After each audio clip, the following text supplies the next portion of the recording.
Scott Bryson, Service Over Ego. A retired Secret Service agent shares his secrets. In this episode, I interview Scott Bryson, who spent 3 decades in law enforcement, from the streets of Charlotte to the White House in the Secret Service.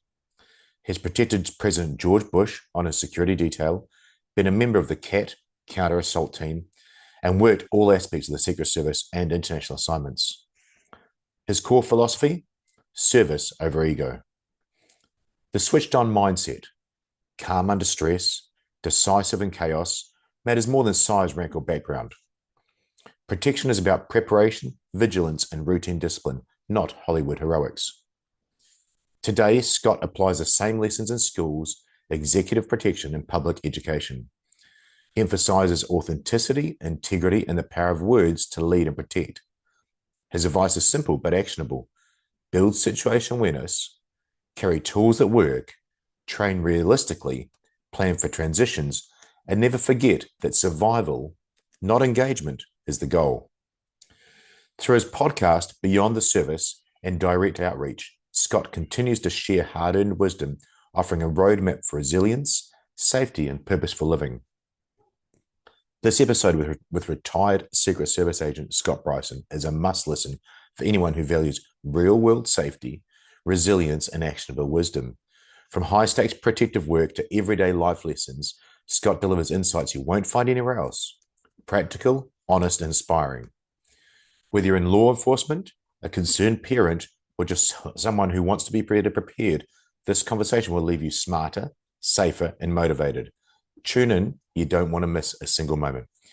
You can connect with Scott on the show notes below. The links are there. On Instagram, Scott Bryson, BTS. On the internet, scottbrysonbts.com. And on YouTube, Scott Bryson, BTS. Thanks for watching.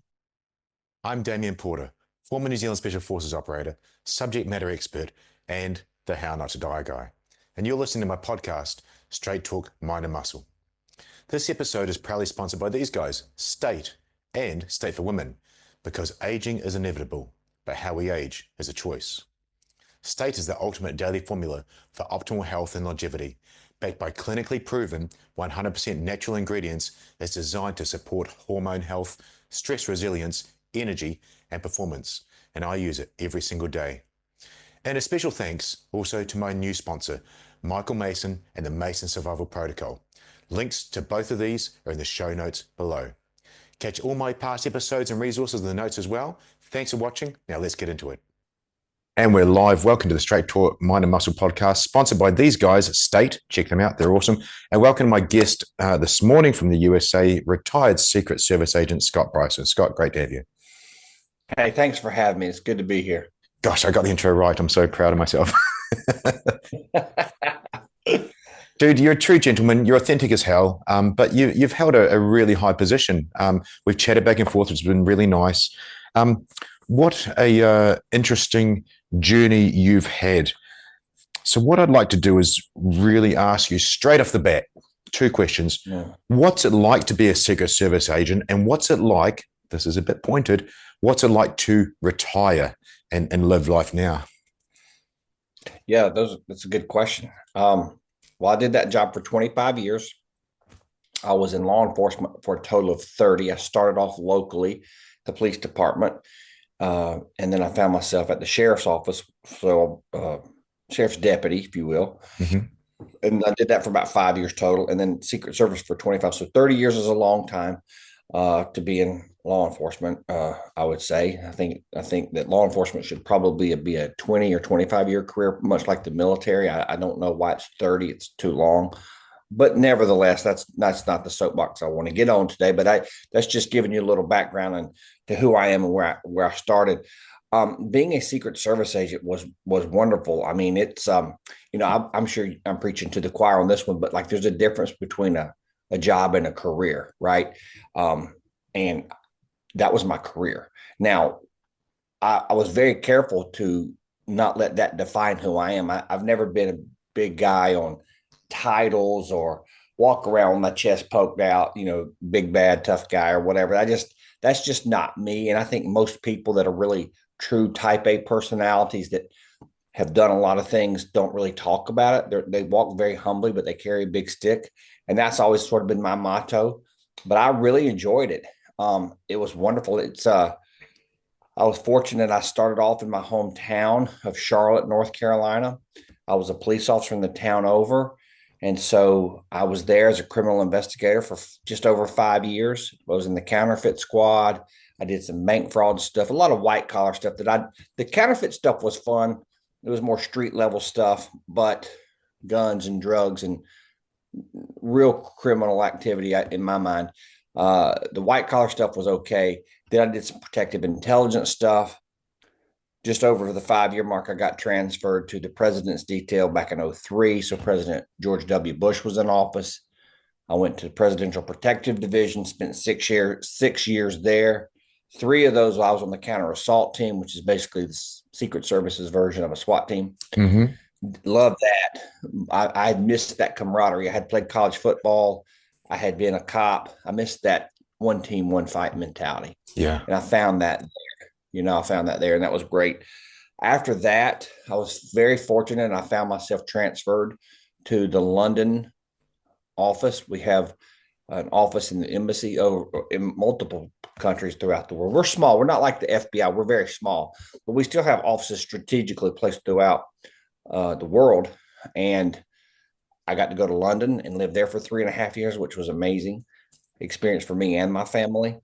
After that, I came back to the States. I did some surveillance stuff. We have a pretty good surveillance unit. I was in that unit for 4.5 years, which I really enjoyed because I could dress down. I could grow my beard out. I could just quit being clean shaven and wearing a suit and all that stuff.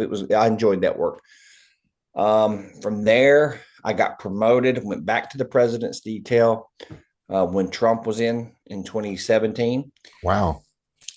Yeah, went back there then, became the detail leader for Eric Trump, his not his oldest son, but Eric, Don Jr. is the oldest, but Eric's the next oldest son.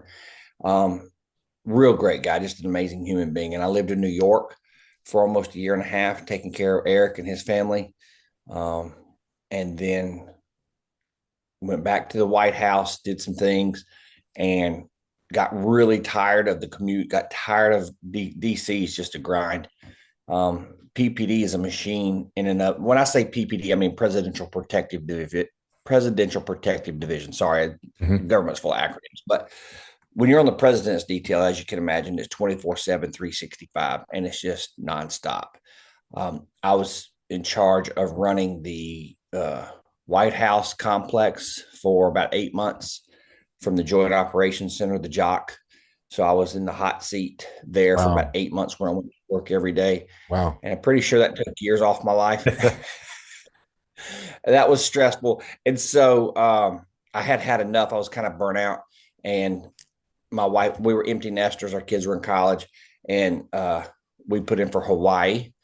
Uh, I know people feel really sorry for me to hear that, but I put in for Hawaii and I got it. And I went and ran the criminal squad over there. But the thing was, that was right before COVID hit. And when COVID hit, it was just like it jacked it up. I mean, it was a good experience, but it should have been amazing, right? It Yeah. wasn't amazing because COVID jacked everything up. Yeah. And then from there, I had just had enough. I didn't take the vaccine, which we can get into. We don't have to, whatever. But like I didn't take the vaccine, and so they basically threatened my job. I had about a year. I was within 2 years of being able to retire, and Uncle Joe, basically trying to threaten our jobs. And I held the line, and that's something I'm really proud of. Not because I'm an anti-vax or anything crazy like that. I've had 1,000 shots, but I just for that particular thing, I just didn't have enough information on it yet. I Yeah. wanted it to work, and I wanted to take it, but I wanted to do some research, and it just wasn't. I just didn't feel right about it. So anyway, they threatened my job. I wrote a religious exemption, which they never approved or denied. It just sat in limbo. I know that shocks you. And I took a voluntary downgrade. I had enough. I said, you know what, I'm going home to North Carolina.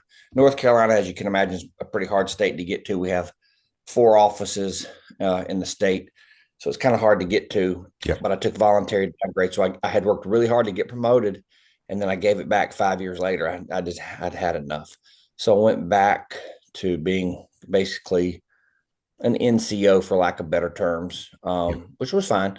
But and I did that for a year. It was very anticlimactic. So I had this wonderful career, but the last 2 years were very anticlimactic. And so I tried very hard to not focus on that because, you know, 23 of the 25 were pretty good. But the Yeah. problem was the end of it was sort of like, eh. But yeah, retirement. I mean, by the time I retired, I was ready to go. I Yep. had done 25 years. I had some really good assignments. I didn't go quite as high as I had hoped to go. I had hoped to make one more promotion, but it was fine. I never chased titles. I always chased experiences. Like when I went to the counter assault team, people were like, that's a career killer. I'm like, I don't, dude, I have a job I'm trying to do. I want to protect the leader of the free world. Yep. I want to be around a bunch of alpha dudes. I'm not trying to sit over here in a corner, and dress up and be pretty and be a beta, you know, and chase a title. I mean, listen, you gotta have leadership. And I'm not trying to poo-poo that. You gotta have the headship. You know what I mean? Like you have to have officers, you have to have leadership, and I'm all about that. But for me, I wanted to chase the experiences, Yeah.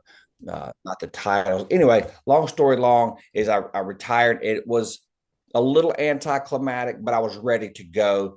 But then, once I did retire, you have done something for so long, much like the military, you just Mm. sort of you feel like you're floundering, and it was a little bit of a tough transition. That's why I asked that question. But we could tangent off so much, and I honestly think there's about 4 hours in those tangents. But given that I am former special forces, I've managed to interview the top people in the world from Black Hawk down to uh, taking down Saddam Hussein, all these people, amazing people. Um, we know a lot about us, but we don't know much about the Secret Service at all. And I was really surprised there, Scott, when you're saying all the different roles you did, which is much like policing. And I understand the roles in policing from being a cop for a couple of years. So when I asked that pointed question of, and what's it like to retire, it's not like you've gone up and up and up and up and you're at that peak and then boom, the next day you retired like Dallas Alexander, JTF2 chop sniper, longest sniper kill in the world, and the next day he was marched out of the compound for not wearing a mask. His career's over. Mm-hmm. It wasn't his identity, which was great. You've also said that same sort of thing. It wasn't your identity, but it's not like you've just gone up and up and up in that world of Secret Service and presidential detail. So retiring, even though you said it was tough, I'm getting the idea that you managed to transition and figure out what to do. You said the word floundering. How did you do that? What did you find to do, and what's your sort of direction now? Yeah, so that's a very fair question. So like I said, I had started my career at the police department. So I Mm-hmm. had 2 years as a cop, and then I did 25 with the service. So I had 27 years in, but I had the federal retirement coming in, and I thought to myself, well, so I used to work with this guy who had been a highway patrolman. And I don't know what you guys know about the highway patrolman in the states, but certain states have a really good reputation, right? And so North Carolina is one of the states that has a very, very good, they call them the North Carolina Highway Patrol. They're called troopers. Mm-hmm. They're very squared away. They have, they look a certain way. They have a certain haircut. They wear a certain uniform. They're just sharp. They're very sharp. And I really wanted to be one of those guys, which is a whole nother story. It's a really good story. It's a whole nother story.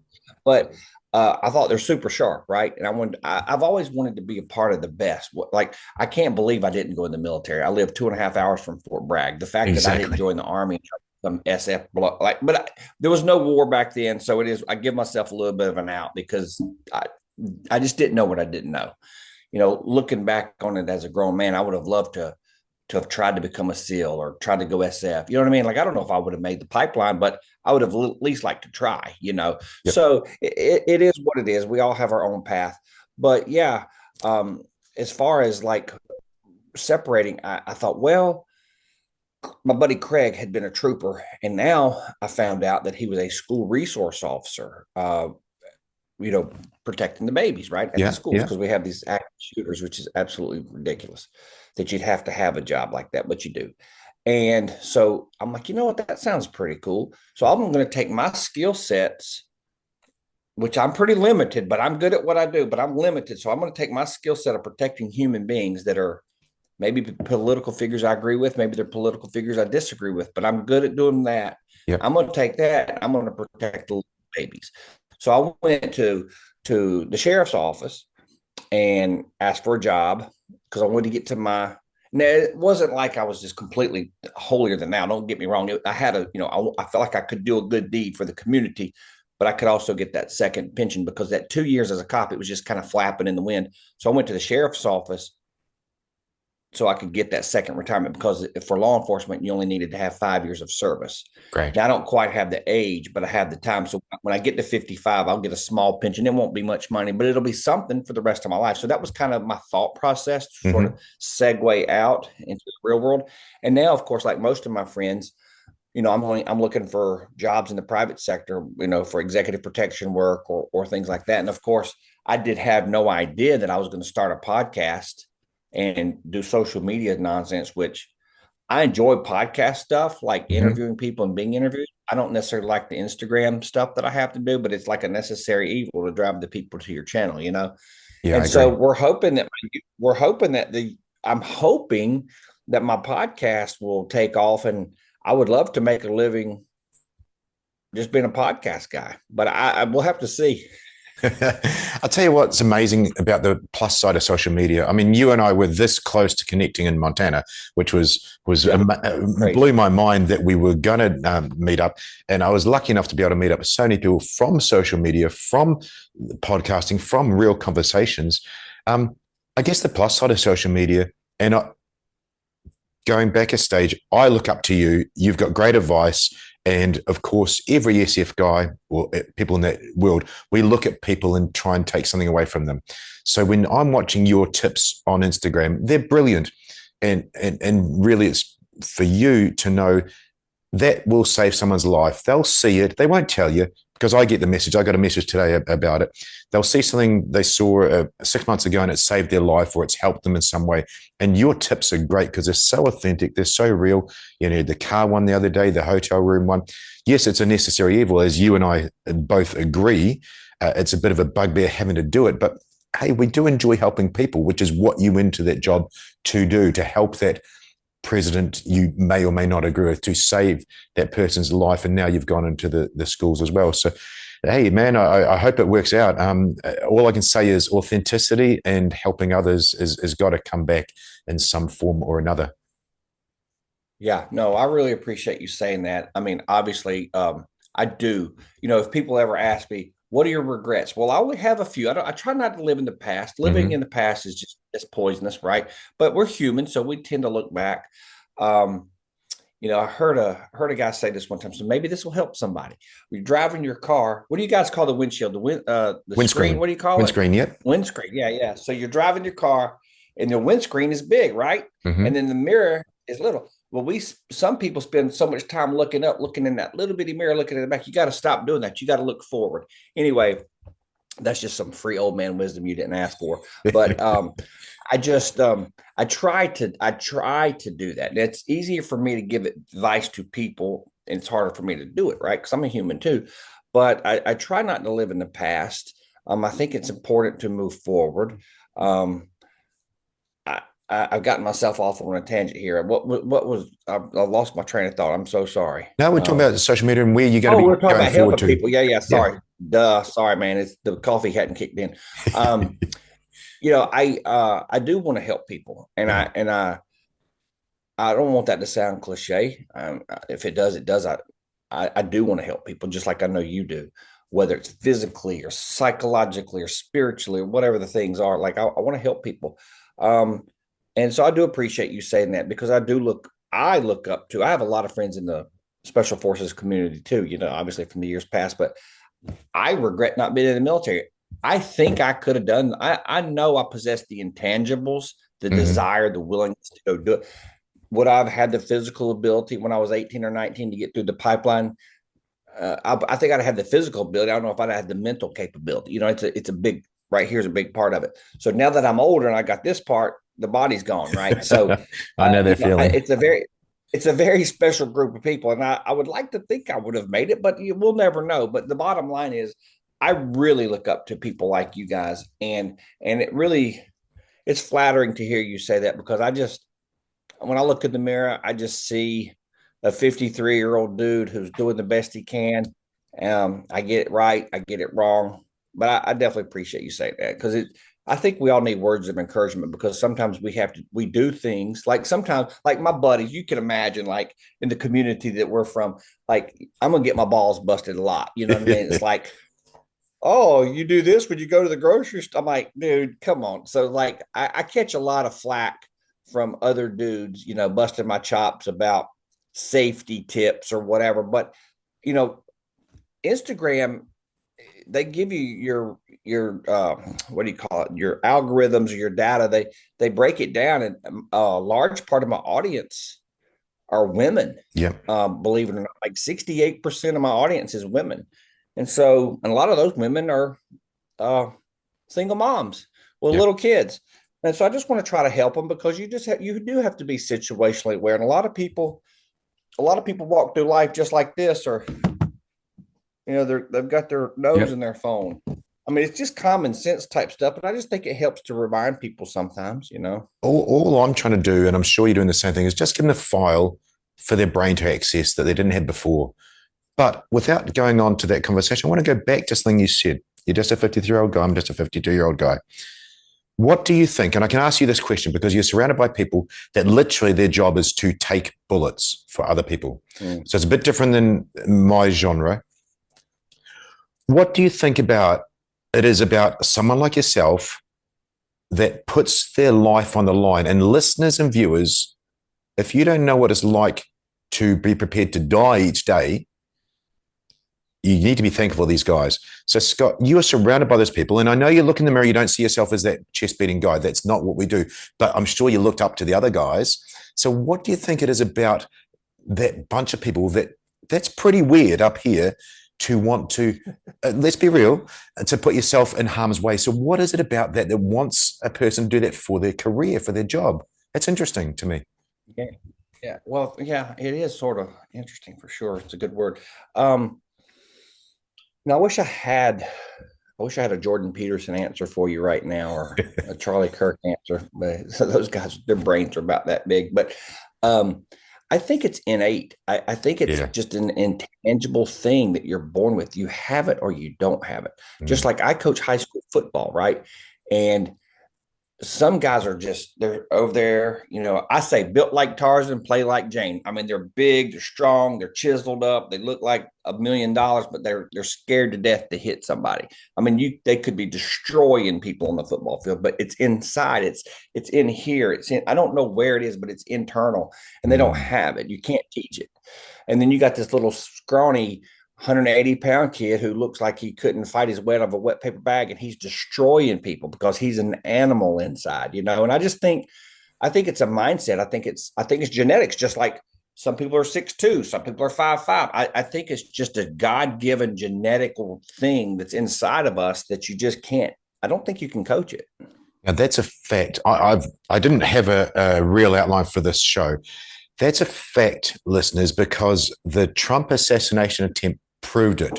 We saw humans jump on top of Trump as they should. Yes, there was a tiny bit of cognitive dissonance that I suspect, but I'll ask you for your professional opinion. But we saw two people, I believe they are females, not wanting to get in the fight. So we saw that. Is that what you saw professionally?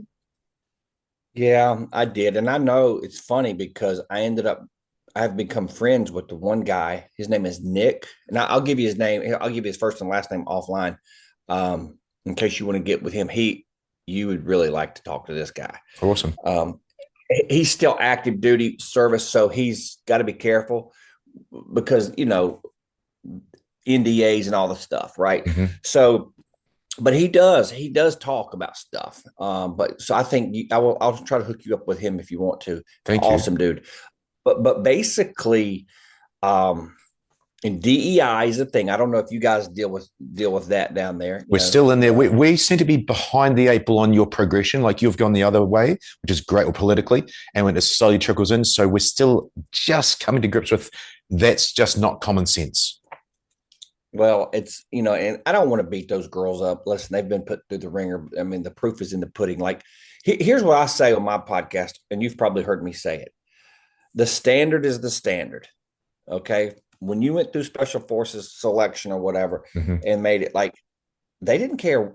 It's a little different down there. You guys, America's so different. We're a melting pot of cultures and societies. Like, we've got black and white and Asian and Mexican and all the things. So we're kind of a melting pot of people. Hmm. But the point I'm trying to make is they don't care what your skin color is. No. And they don't care if you're a woman or a man. Can you Yep. do the freaking job? And if you can do the job, then you're on the team. If you can't do the job, you're not on the team. And that's okay because we all have roles, right? Yep. Like I have no desire. Not only can I not have a baby, I have no desire to stay home and raise babies like my wife did. It's a team effort. Like I went out and did the thing. She kept the home fires going. She kept the family together. We all have a role. We don't all have to be the baddest dude on the block. That's okay. That's totally fine. But doggone it, we've got to get back to having the right people in the right jobs. Because let me say this about that job, much like what you used to do. It's a serious job for serious people. Mm. Okay. And if you're not switched on right here, you're in the wrong line of work. And that's okay. My next door neighbor, when I lived in Virginia, was a super nice guy. His name was Dave. Dave was an engineer and he was way smarter than I was. I can promise you that. But that brother had no business carrying a gun to work. You know what I'm saying? Like not everybody is meant to carry a gun to work. Exactly. And that's okay. Yeah, that's okay. So I think that speaks for itself. Like you said, what you saw, there's actions on the day at the podium and who was on top of Trump and who wasn't. That said, talked about being switched on. I did have something here to speak about.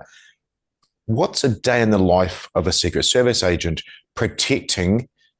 You said you're on George W. Bush's. I don't know if you were with the president or protecting Eric Trump.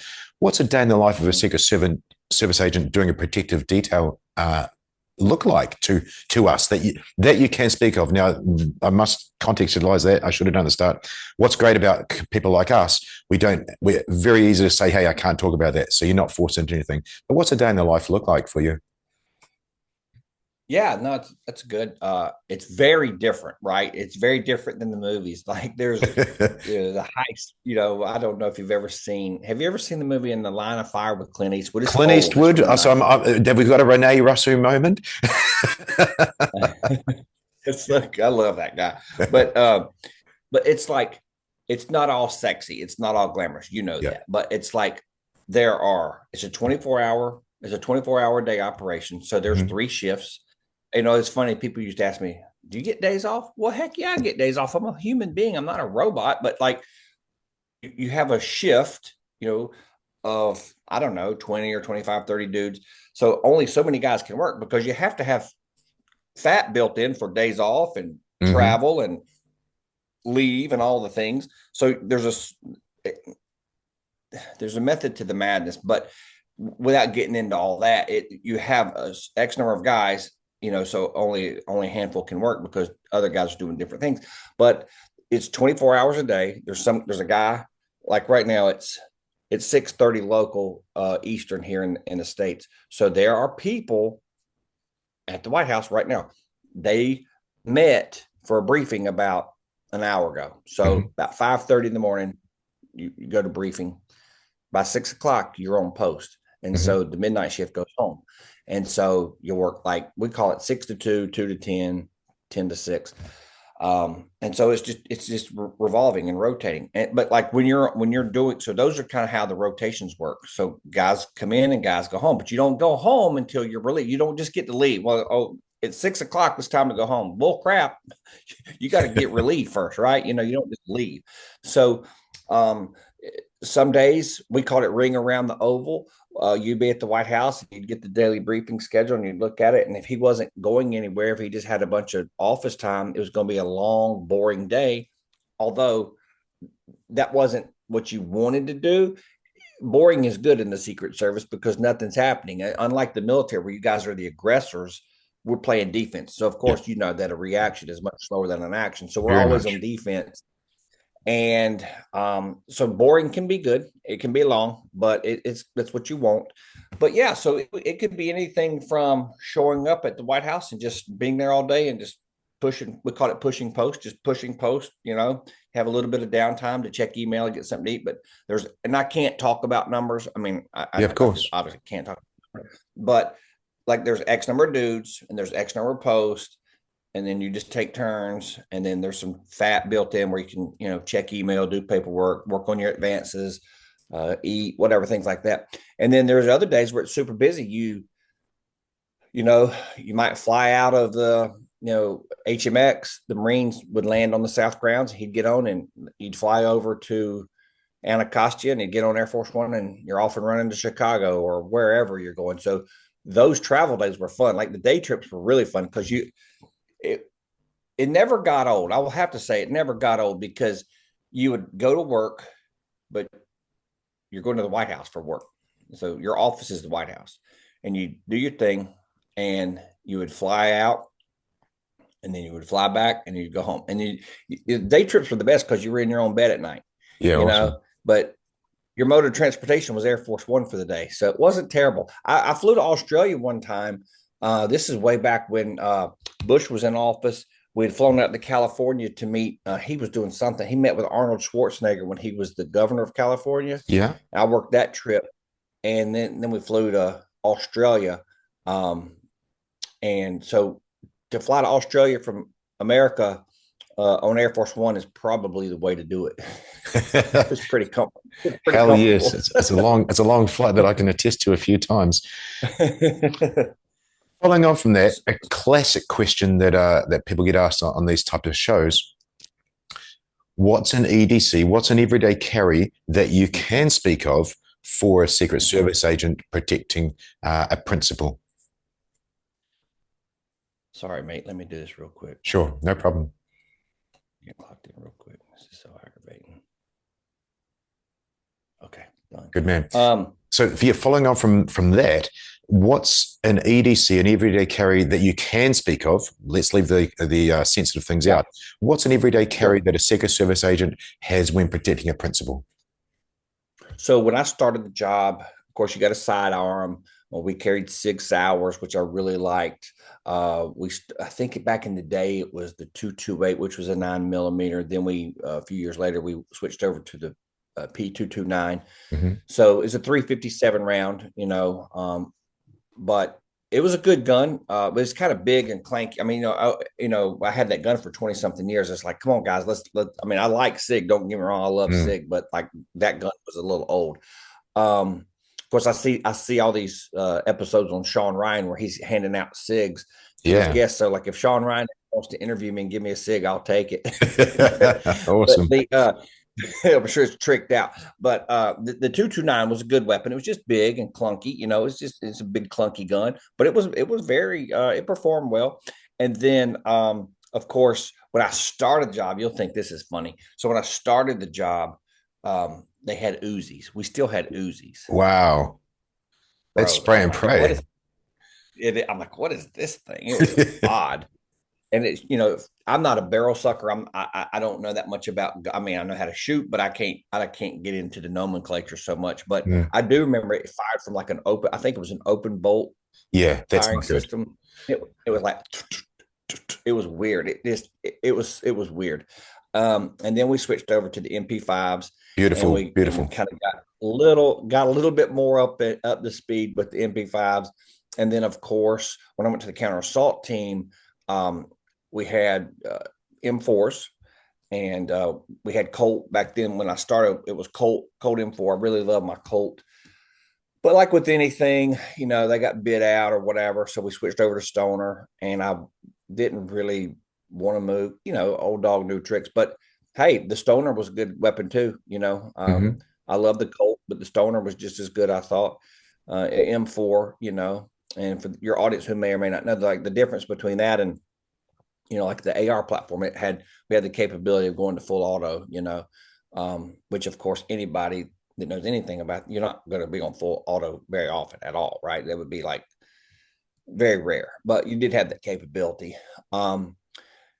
We had some SR-25s that we would use from time to time at different, especially going like Africa, different places like that. You needed a little bit bigger punch, things like that. And of course, we worked hand in hand with the counter snipers, which of course you guys saw jump into action July 13th last year when we talked about Trump shot. So those guys jumped into action. They're high. I just want to give them a shout out for a second. Like, talk about highly professional. I mean, this might not impress you or your folks, but for me as a layperson, like I still consider myself a little bit of a layperson when it comes to like snipers and things like that. I mean, I can do some of the other things, but like the sniper stuff, like no, I'm not. That's not me. But they're shooting. They can they shoot bowling pins. You know what a bowling pin is, right? I sure do. Yeah. You get okay, yeah, a bowling pin. Sorry, I don't mean to be dumb, but like Hey, a not at bowling pin, all. and they shoot those bad boys at 1,000 yards. Wow. So yeah, I mean they're pretty switched on and very professional. Some like a lot of former military, some Mhm. not former military, right? And from what I've been told, that it's easier to teach a guy from scratch than get some bad habits out of guys. But I'm not a sniper. But anyway, it's twofold. So the counter assault team comes from the agent side of the house, and the snipers come from the uniform division side of the house. But we work hand in hand with those guys. They're highly professional. I have nothing but admiration for those guys. And while we're talking about that, I just want to clear up something that because it pissed me off. July 13th really talk about a gut punch. Mm. Like I had been on that job for 25 years, and you don't want anything to happen. Obviously, you don't want anything to happen. You'd be a complete psychopath that wants something bad to happen. But like if it does happen, you hope you're working. You You know hope what to I'm saying? win. Like, yeah, like, well, if we're going to get in a gunfight today, I hope I'm there because I want to. We all have that. If you have that innate desire to help and protect and do the things you want to protect your buddies, right? You Absolutely. just do. And so I was just like devastated that that happened, that I wasn't there. I mean, I had been gone for 2 years, but it was just I felt helpless, and I'm a very type A dude. I like to fix things. I don't like it when I can't fix things, and I couldn't do jack crap about that. But watch, and I was devastated because I have a close connection with the family. Now, would Trump know me and know my name? No, he wouldn't. But I'm friends with Eric, and I know Don fairly well. In fact, I mean, I text, I text Eric very quite regular. He's just an amazing human being, and whether you agree with this politician or that politician, like I don't like Joe Biden. I don't like Hillary Clinton. I don't like Barack Obama, but I don't want to see him get shot. And Nah. I think that's what separates us from the others. Like that's sick.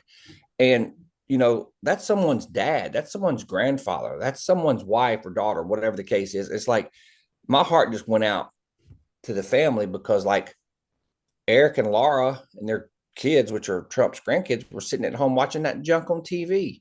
And it just made me feel sick on my stomach. But anyway, I got off on a tangent and I'm sorry, but Let's try and clear that up then that you brought that up. We've come into it a couple of times. What's your opinion? And I'd suggest to the listeners it's educated opinion, but you've also got people around there. Was it incompetency or was it conspiracy? Which one of those two was it, in your opinion, in 2025, Scott? Let me say this. I believe the deep state is real. I believe it is deep and I believe it is wide and I believe it is global. I don't think it's just in America. Okay. So let me be very clear about that. I also want to be very clear that I do not think the Secret Service was involved. And I'm not going to get into the nuance of it because I'm not going to talk about tradecraft, but it would be very, very difficult for someone to pull that off. There's just so many layers, so many people, so many things. I gave 25 years of my life to that place, and I just can't bring because Eric asked me, he's like, was it an inside job? And I think the answer is yes, it was to a degree, but who? Yeah. Was it the agency? Was it DOD? Was it the Bureau? I mean, James Comey and Trump, there's no love lost there. So how did a 20-year-old kid get 130 yards from the stage? Meanwhile, on top of that building, the local SWAT team was in that building. So do I think he had help? Yeah, I think he had help, but I don't think it was the Secret Service. I think it was a part of the deep state, whomever that could, and I need to be careful because I don't have proof. Like I don't want to cast aspersions because I don't know. I don't know who it was, but I find it very odd that a 20-year-old kid I mean, you saw what he looked like. I mean, he was just, He's a God love him. nerd. He was just a little nerd, right? Yeah, yeah, And here's the other thing too. Like, he didn't have a social media footprint. What 20-year-old kid do you know that doesn't have an Instagram page or TikTok or whatever? yeah. He had no social media footprint. And they said when they went to his house to do the search warrant, it was like an operating room. Mm, Like you could eat off the floor clean. yeah. That's not right. No, I think you nailed it, Scott. Thank you for giving such a succinct, but also um, considered answer. I, what I've seen with a bunch of different things is quite easy to pay off the little people. Give them a big amount of money, pay the little people off, and they get your access into different things. Very hard to pay off a Secret Service agent who's that way invested, as an example. So I agree with you on that. But what concerns me now is 2025 is why that information hasn't come out. What's amazing to Yeah. see in the last week is what's come out about the Russiagate and what's going to happen there. But I'm just concerned that the information isn't out yet. So it'd be really good to see. I mean, there was a shooter last week. There's more information on him than there was on the guy who tried to assassinate Trump. No, I know it's super frustrating. I mean, it's just if it doesn't fit their narrative, when I say their narrative, I mean the Democrat Party, the news media. The news media here. Now there's a few outlets that are conservative, but most of the news media, you know, they're all in cahoots together, right? Yeah. It's like they're basically Democrat operatives with a microphone and a camera. I mean, they Well, are. Tulsi Gabbard came out the other day and said Mockingbird's still going. But let's so the listeners don't think we're conspiracy basing. I'm talking to Yeah. I'm talking to a guy who was in the White House. I'm talking to a guy Yeah. that your job was surrounded by that in 2003, like you said, with Bush, and in 2016 onwards with around the Trump era. So you've seen politics. You're not some guy outside like me seeing the news. So that Mm. said, when someone like you says the deep state and so on, but my question to you with that is politics versus reality. What do Yeah. you think you could give the public listening as a bit of advice and take with a grain of salt? What's some advice you just give to them generally? You've been inside, you've seen, like, I know bodyguards to the king. I know bodyguards that have been there in the room and the things they see and know.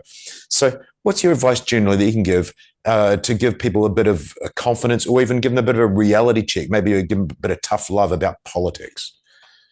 Yeah. Absolutely. So let me just go back for 1 second. Thank The you. reason I sort of couch it that way is because your question it was twofold. I think it was there was there was an asset not in play. I don't want to say what it was. There was an asset not in play that day for Trump that Yeah. should have been there. Yes. That would have that would have caught it, like, let's just call it a plain clothes asset that I believe would have caught it. And the DEI part. So it was a recipe for disaster. So you had an asset that you should have had that wasn't there. You had some people doing the job that shouldn't have been. Sorry, they shouldn't be on the job, much less in charge of the venue. And then you got this other entity that may or may not exist. Listen. At the end of the day, this Crooks dude, he could have been alone. Who's to say? Like, I have an opinion. I don't have Mm-hmm. evidence on that. I wanted to be very clear that I do not think that the Secret Service was involved. Yep.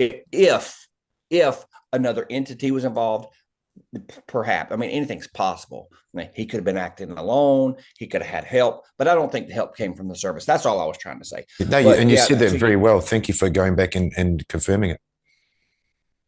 yeah, I just want to make sure that, like I said, I don't want the CIA knocking on my door because I don't know.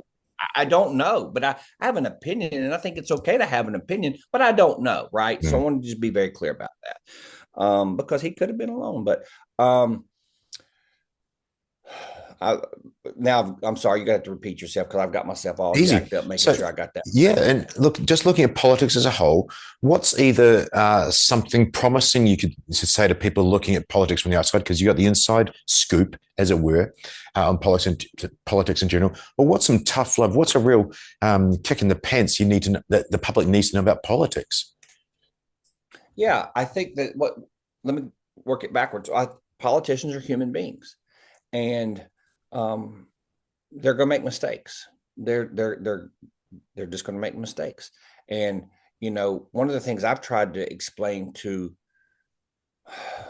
I have friends that are liberal, by the way. You know, I think what's the key difference between like and I'm not even really sure I'm a Republican anymore. I'm just a conservative minded guy because I think the Republican Party sort of left me too. But the Democrat Party definitely went off the rails. Like JFK wouldn't be a Democrat today. I mean, absolutely wouldn't be. I mean, Mm. Clinton probably wouldn't be. More of a libertarian, probably, right? But it's like we're all human. We're all going to make mistakes.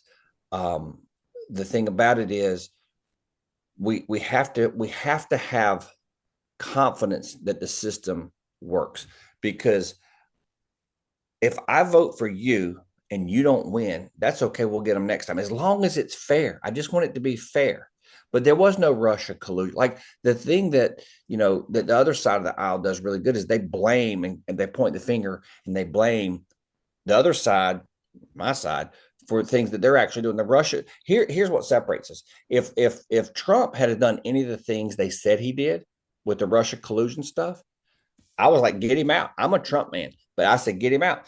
Not only impeach him, which they did, but like literally get him out of office. And if he did something illegal, put him in jail. Like I want people to be held accountable, and they seem to circle the wagons on their people. They know they're guilty of sin, but they just circle the wagons. And I'm like, that's what separates us, and that's what I'm proud of, because it's like sometimes the truth hurts, man, and it can be ugly.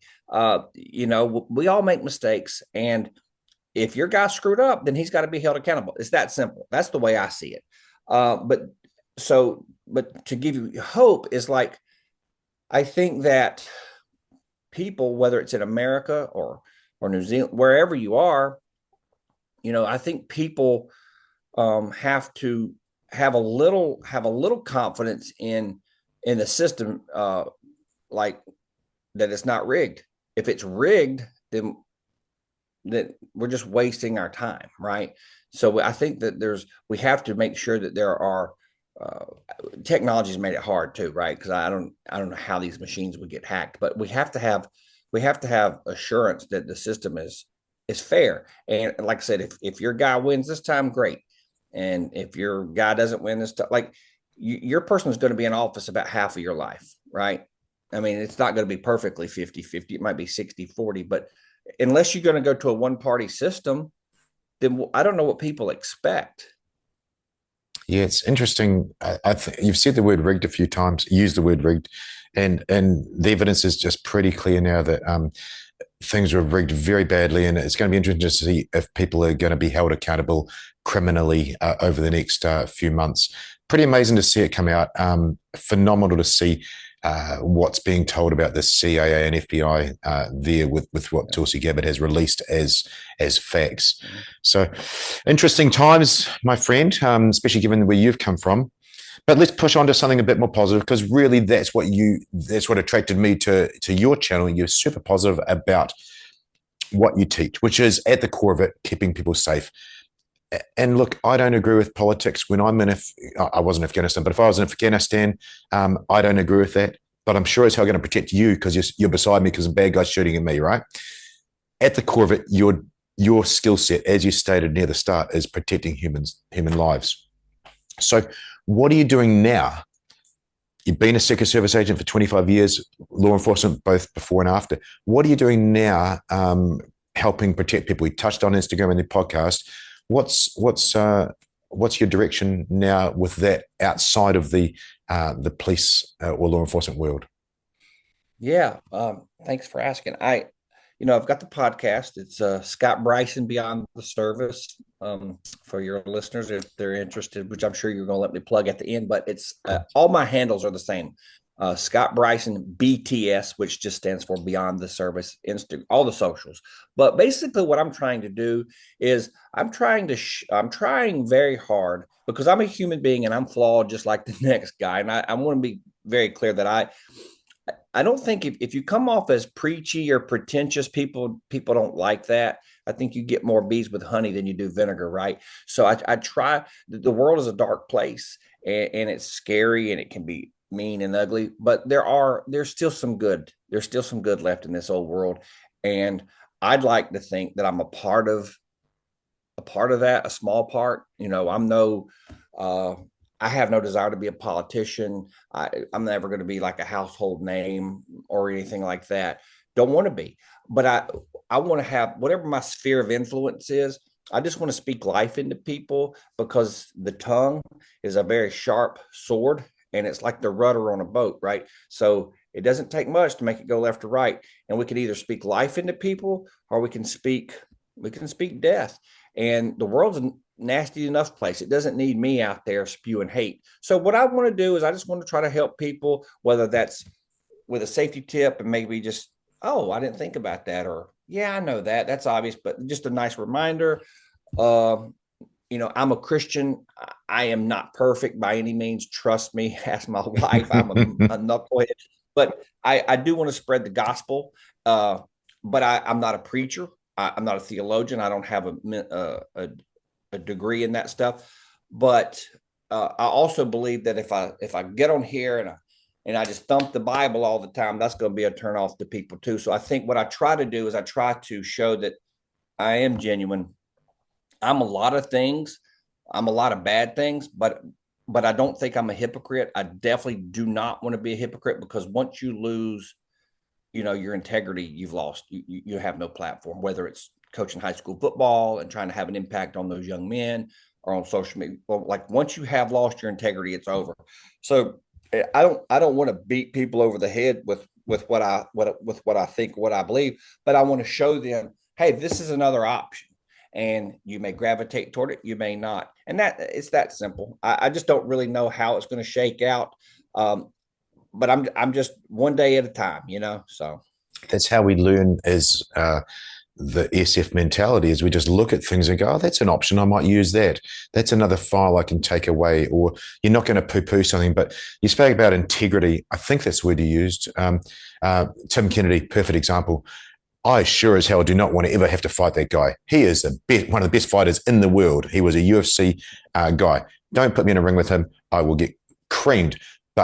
And he was a war hero. I interviewed his boss, John McPhee, but now he's got no credibility or no integrity because he straight up lied about his Bronze Star and continuous missions. So, perfect example there of a guy that didn't need to do it, but has screwed up. And it's not hard to do that. Scott, my sergeant major, one of my squadron sergeant majors who went on to become RSM of New Zealand SAS group, always said you won't get in trouble for doing the right thing. So what a simple analogy to do. sure. I want to ask you another. So true, though. Yeah, it's so true. I want to ask you another question related to EDC because you talked about Sean Ryan, great dude. I must get him on the show. It might be quite hard now. He's a big deal.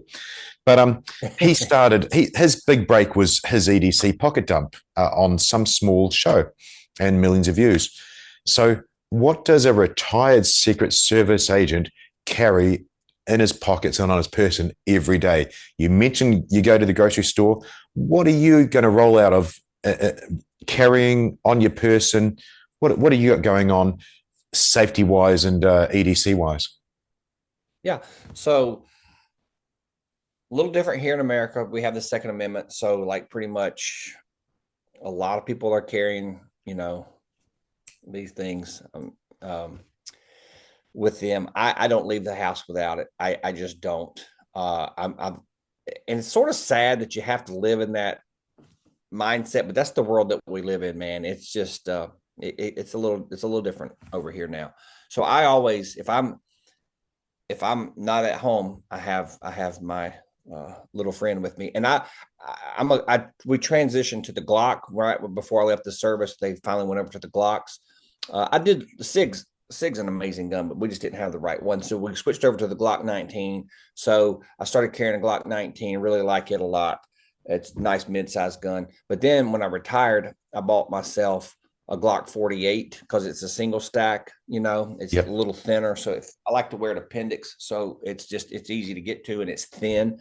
It's 10+1, and it just sits right there nicely, and it's MOS. So it's got the flashlight capability. So I have, I do believe in running flashlights on your weapon systems. 100%.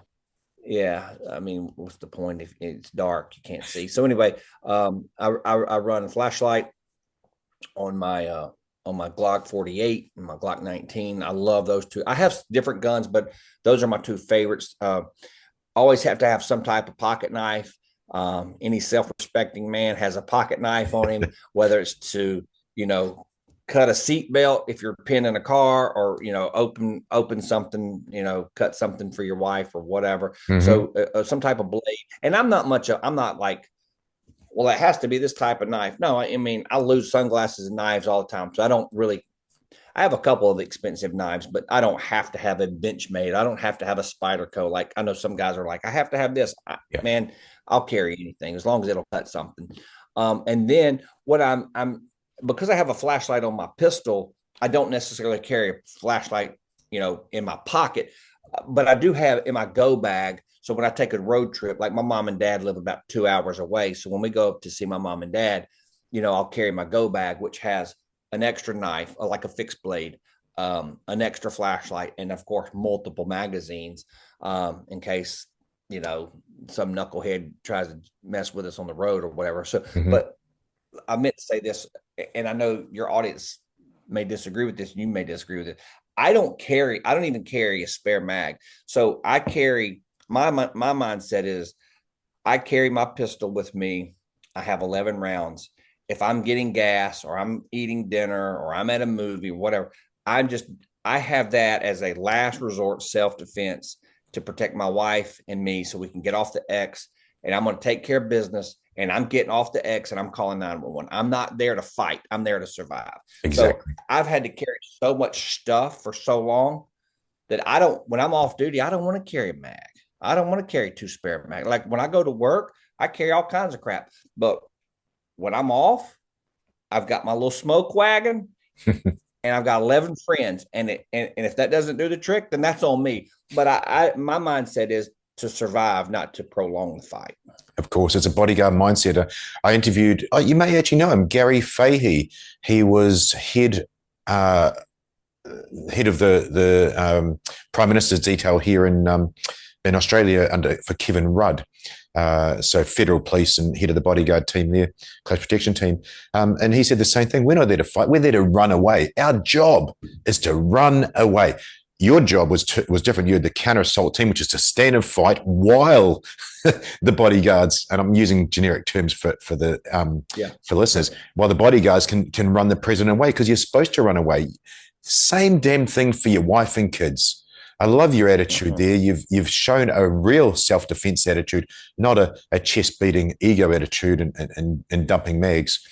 I want to move on to one last thing, which would be, again, given your level of professionalism and level of time in the job, and because I know nothing about it, your level of training to start putting rounds down surrounded by people, Scott. You have something kicks off. You've got to draw your weapon. You're protecting the president. What the hell level of skill do you need to do to put rounds down, not out of an Uzi, into the bad guy and not hit good people? You must have some slick training going on. And this is to contextualize this whole conversation, wrap it up for listeners, because I know the level of skill you guys have. Yeah. Every round, you're accountable for every round, obviously. You Mm. just can't go out there and spray and pray, as we like to say, sometimes joking. Um, I would say the only group of people that I can think of off the top of my head that their qualifications maybe just a little bit harder are the U.S. Air Marshals, because they are in an airplane cabin. So Mm. their qualification course is super hard, which I've never had a chance to run, but I would like to, just to see where my skill sets are at. But Yeah. like that's a very hard course. But Secret Service, I mean, I would like to think it's pretty significant. Like I was a firearms instructor. I was a physical fitness coordinator. I was a firearms instructor. But I will say this: the first time, uh, for all the Secret Service's flaws with the DEI this and the DEI that, when it comes to that stuff, they're not messing around. So I went through firearms to be a firearms instructor, and there was a Delta guy in my class. Hmm. I didn't know he was Delta at the time. His name tag just said DOD, but I mean, I kind of figured it was an SF guy or some whatever because he had the beard and everything, and he's sitting at the back of the room.